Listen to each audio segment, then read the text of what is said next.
Mario and Link, both icons for supporting their selective partners. But what if that's what they were made for? You wanna play with your Mario game?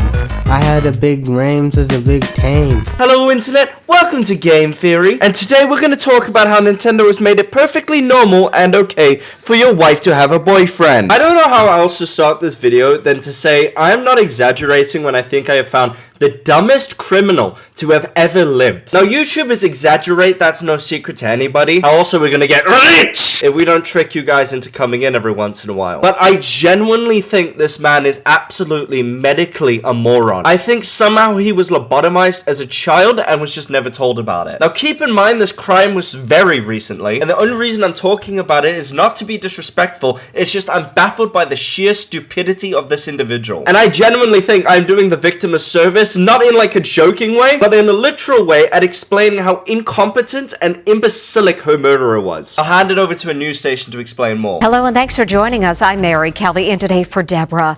The husband of missing mom Anna Walsh was back in court today pleading not guilty to beating his wife to death.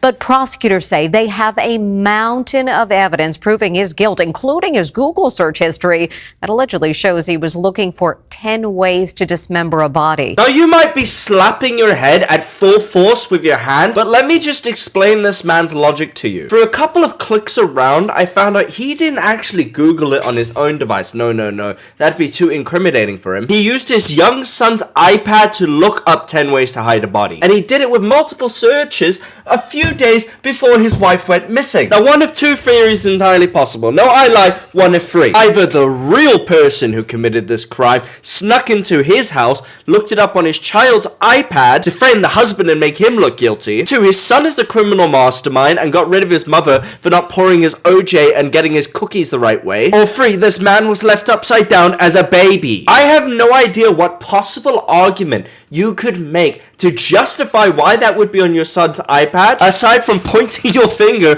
at your poor little 3-year-old and saying, well, he must clearly be psychotic. Not to mention that wasn't the only Google search that was on that iPad. Officially charged with murdering his missing wife, Anna. You understand those charges, Mr. Walsh? I do. The prosecutor detailed an astonishing list of incriminating Google searches allegedly made by Walsh on New Year's Day. How long before a body starts to smell? 3 minutes later. How to stop a body from decomposing? An hour later. 10 ways to dispose of a dead body if you really need to. And this. How to clean blood from wooden floor? The next day. Hacksaw best tool to dismember. Can you identify a body with broken teeth? The cheek of this man to plead not guilty when his left hand is absolutely covered in red ink. How are you even remotely not considering a plea deal? You just gave them a list on how you did it in what ways. Has this guy never in his entire adult life, because he's clearly a very old man, ever seen a crime TV show? Has he never even thought about a way of how to get rid of a body? And don't look at me like that, dude. You do it all the time. You think if you were gonna get away with murder, how would you do it? You could have done the old classic. Called the local police and said, oh right, I think I saw a dead body in the forest. And then after they've done digging it up, you take your dead body out and then bury it there. You could have attached weights to it and threw it in the sea. You could have broken into a butcher's and used one of their saw blades to dismember the body so that way nobody can detect the blood. Dude, you could have just straight up burned it. But instead, like a walking infant, you typed in Google the different ways in which you were going to murder your wife. And I bet you didn't even use incognito mode, because let's be fair, this looks exactly like the type of dude to watch his spanking material at full blast and not even bother to clear it in his history. He probably believes those ads when it says local malls in your area. Aside from the Looney Tunes stupidity of this man,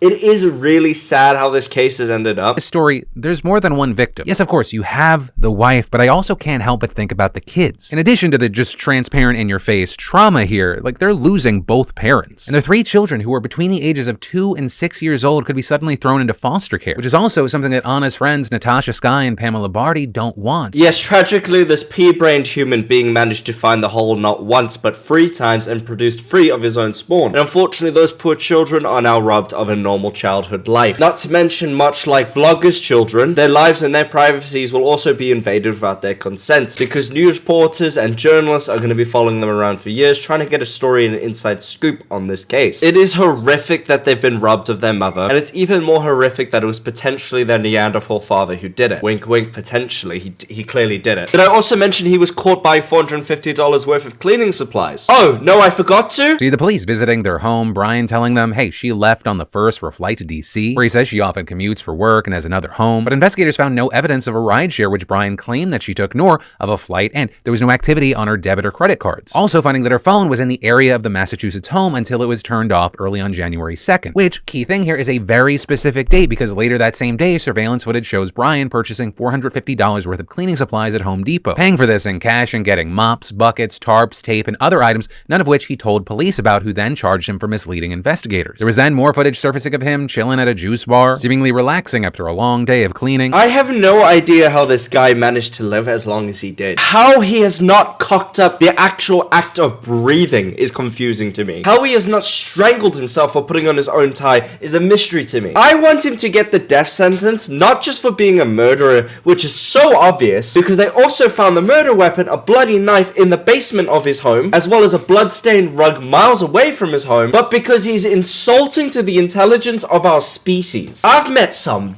dumb people in my lifetime. I've met some real morons. This oak takes the cake of the dunce cap brew. There is not a stupider human being than this guy. Him and the island boys need to hook up, and we need to ship them off to some fucking island where we never have to see them again, or launch them into space, into the sun. Rest in peace, my love. I hope there is a heaven and you find it. To the kids, God bless you. I'm so sorry that he has infected your gene pool, and to all of you, legally you have to subscribe. Love you all. See you later. Bye bye.